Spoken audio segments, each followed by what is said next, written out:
Good morning students, मैं Krishna sir from Delhi.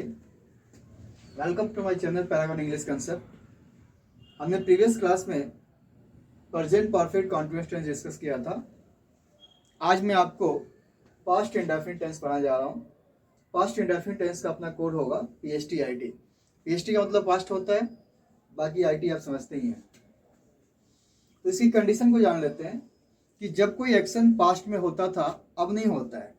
जैसे action happened in past, इसकी कंडीशन होगी कि एक्शन हैपेंड इन पास्ट।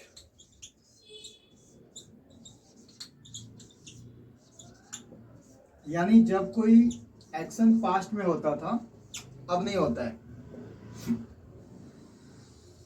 इस कंडीशन में हम पास्ट इंडेफिनिट यूज करेंगे। अब इसका स्ट्रक्चर क्या होगा ये भी जान लेते हैं। हम देखिए, सबसे पहले सब्जेक्ट लिखेंगे।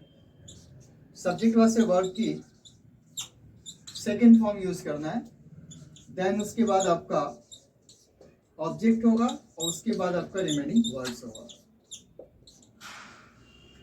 अब क्वेश्चन ये है कि जब भी आपके एग्जाम में क्वेश्चन आएगा तो पास्ट इंडेफिनिट को पहचानेंगे कैसे। तो जब भी यहाँ से कोई क्वेश्चन होगा तो इसमें कुछ पास्ट शोइंग वर्ड्स होंगे, कुछ ऐसे वर्ड्स होंगे जो पास्ट की तरफ इंडिकेशन कर रहे होंगे। वो वर्ड्स क्या क्या होंगे मैं एक एक करके लिख दे रहा हूँ। यानी जब भी अगर ये वर्ड्स आपको मिल जाए तो आपको समझना चाहिए कि पास्ट इंडेफिनिट यूज करना है। तो इसके अंदर कुछ क्लू वर्ड्स होंगे, वो मैं आपको लिख देता हूँ। जैसे yesterday, the day before yesterday, the day before स्टरडे,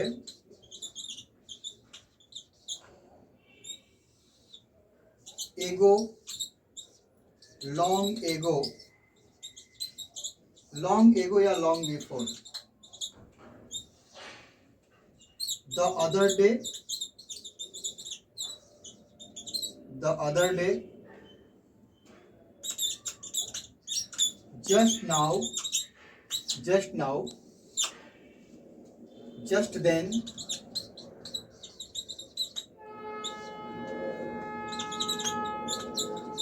in 2009, last day, last month और लास्ट ईयर। ये कुछ वर्ड्स है जो फ्रिक्वेंटली आते हैं। स्टरडे, the day before yesterday, ago, long ago या long before, the other day past को इंडिकेट करता है, जस्ट नाउ, जस्ट देन, इन 2009, last day, last month, last year. यानी जब भी अगर ये वर्ड्स आपको मिलते हैं तो आपको ये समझना चाहिए कि ये पास्ट इंडेफिनिट आपको यूज करना है। तो चलिए इन क्लू वर्ड बेस्ड में कुछ प्रीवियस एग्जाम के एग्जाम्पल दे रहा हूं आपको। क्लू बेस्ड कुछ एग्जाम्पल हम लोग देखते हैं। जैसे the minister,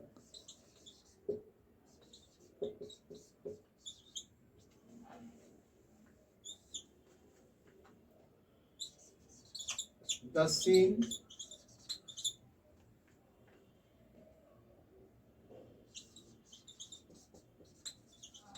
just now. The minister dash the scene just now. इसमें आपको भरना है QUIT, क्विट। इसका मतलब होता है छोड़ना। The Indians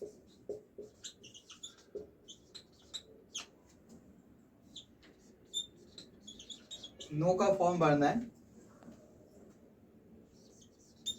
the farming,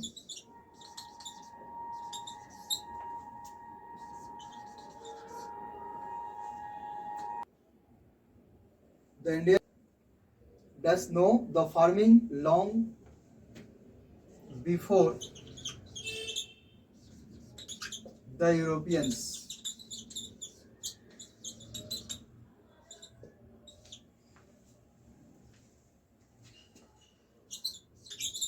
She missed the bus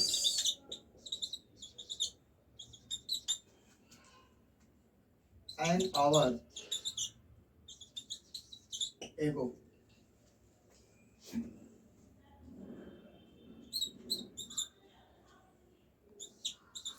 he do his graduation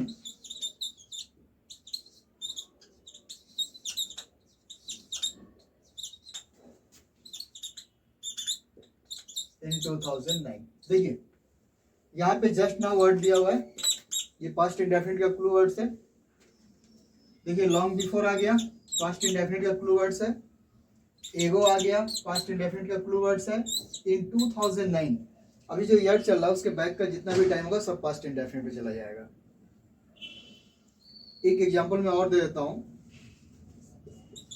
He does go to the USA the day before yesterday। देखिए द डे बिफोर स्टडी ये भी क्लू वर्ड्स है। तो जब आप इसे बनाएंगे तो क्या होगा, पास्ट इंडेफिनिट सेकंड फॉर्म करेंगे तो गो का आपका वेंट हो जाएगा। मिनिस्टर है quit the scene just now. देखिए इसका V1 V2 और V3 दोनों सेम होता है, तो हम उसमें कोई चेंज नहीं होगा, वो हम डायरेक्ट इसको क्विट वर्ड ही लिखेंगे क्योंकि इसका सेकंड फॉर्म यही होता है। Indians know the farming long before, past indefinite की तरफ इशारा कर रहा है, तो नो का आपका सेकंड फॉर्म हो जाएगा न्यू हो जाएगा। यहाँ पे देखिए एंड आवर एगो दिया हुआ है पास्ट इंडेफिनिट, तो ये आपका मिस्ड हो जाएगा। यहाँ पे इन 2009 है, तो यहाँ पे डू का जो है डेड हो जाएगा। तो चलिए अब हाउ टू नो का हम नेक्स्ट पॉइंट की तरफ मूव करते हैं, नेक्स्ट क्लू वर्ड्स की तरफ। पास्ट इंडेफिनिट का नेक्स्ट पॉइंट देखते हैं, यानी हाउ टू नो का नेक्स्ट पॉइंट।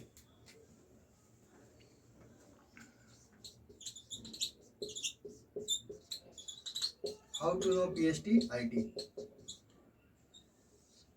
ये सेकंड पॉइंट है और ये पॉइंट आपके लिए बहुत इंपॉर्टेंट है। यहाँ से किसी भी एग्जाम में एक क्वेश्चन कंफर्म आता है। चलिए हम देखते हैं क्या चीज है। आप वैसे समझ लीजिए कि मैं कुछ सेंटेंसेस आपको प्रोवाइड करने जा रहा हूँ। जब भी अगर सेंटेंस आपको कहीं मिल जाए ना, तो आपको ज़्यादा सोचने की जरूरत नहीं है, अगला टेंस पास्ट इंडेफिनिट होगा। और मैं आपको ये भी बता दूंगा कि क्या नहीं होगा, क्योंकि मेरिट और डिमेरिट अगर दोनों जानेंगे तो चीज़ों को बहुत बेटर तरीके से समझेंगे। जैसे it is time, it is time, it is high time, it is high time, it is opportunity,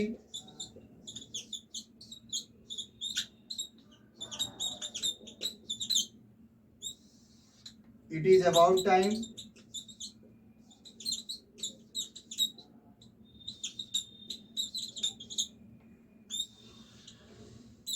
it is great opportunity,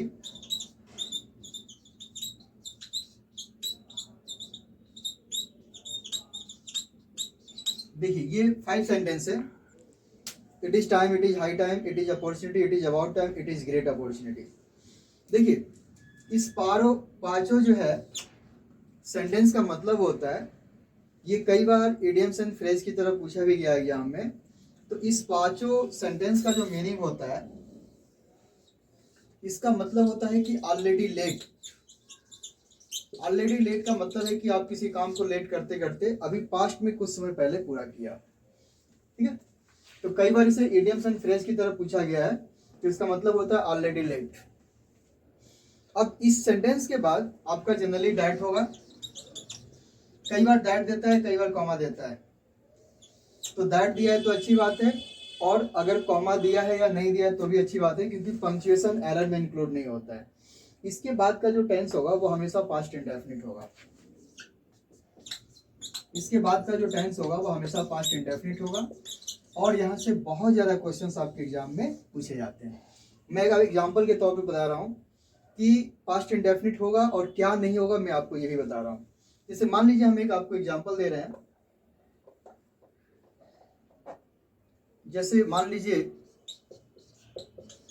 it is time we do something useful.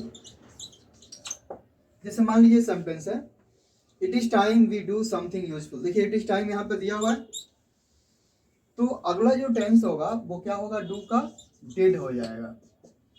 तो हम ये भी आपको बता देते हैं कि क्या नहीं होगा। अक्सर एग्जाम में देता है कि it is time we do something,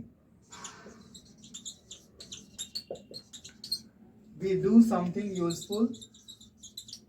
तो देखिए पहली बात यहाँ डू नहीं होगा। कुछ लोग इसको ऐसे लिखते हैं कि it is time we should do something useful.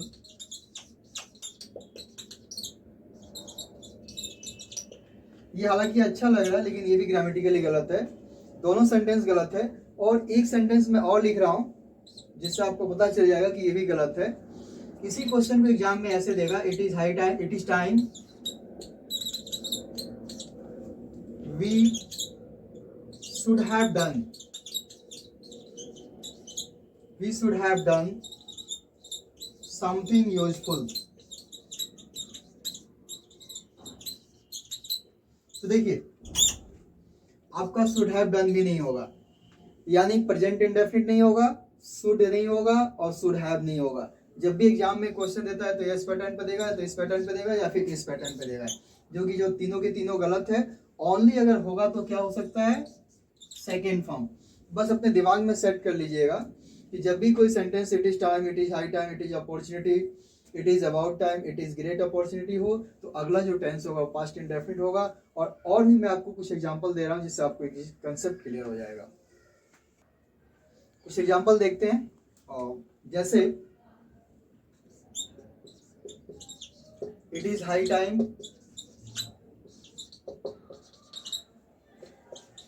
India do something about the population problem.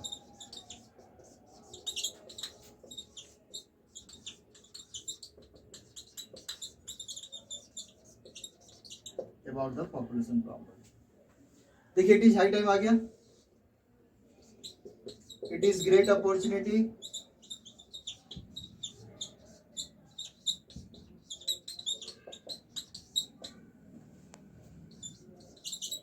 she learned spoken English,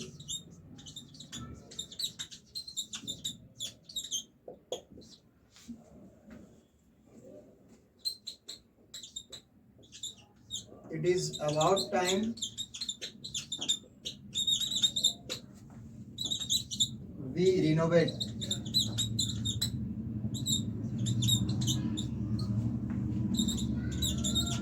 our old house। देखिए यहाँ पे इट इज हाई टाइम आ गया, इट इज ग्रेट अपॉर्चुनिटी आ गया और इट इज अबाउट टाइम आ गया। देखिए यहाँ से एक क्वेश्चन हर एग्जाम में पूछता है, तो जब भी हमें आएगा तो हमने ये बताया था कि पास्ट इंडेफिनिट यूज करेंगे। तो देखिए यहाँ पर डू का क्या होगा, डेड हो जाएगा। अब हम यहाँ मत लिखना कि इंडिया डच या शुड डू या शुड हैव डन, तीनों के तीनों गलत होगा। ओनली अगर होगा तो क्या होगा, डेड होगा। यहाँ पे लर्न का सेकेंड फॉर्म क्या हो जाएगा, लर्न। यहाँ पे it is about time we renovate, तो रिनोवेट का पास्ट हो जाएगा रिनोवेटेड। तो हमने देखा कि जब भी ये सेंटेंसेस आपको मिलेंगे तो अगला जो टेंस होगा आपका पास्ट इंडेफिनिट होगा। पास्ट इंडेफिनिट के हमने दो क्लू वर्ड्स बताए और एक तीसरा क्लू वर्ड्स है जो आपके लिए बहुत इंपॉर्टेंट है, जिसका नाम है प्रेजेंट अनरियल कंडीशनल सेंटेंस। ये आपको अगले वीडियो में बताऊंगा, ठीक है। और यहाँ से बहुत सारे एग्जाम में आपके क्वेश्चंस आते हैं। आज के लिए इतना ही, ठीक है।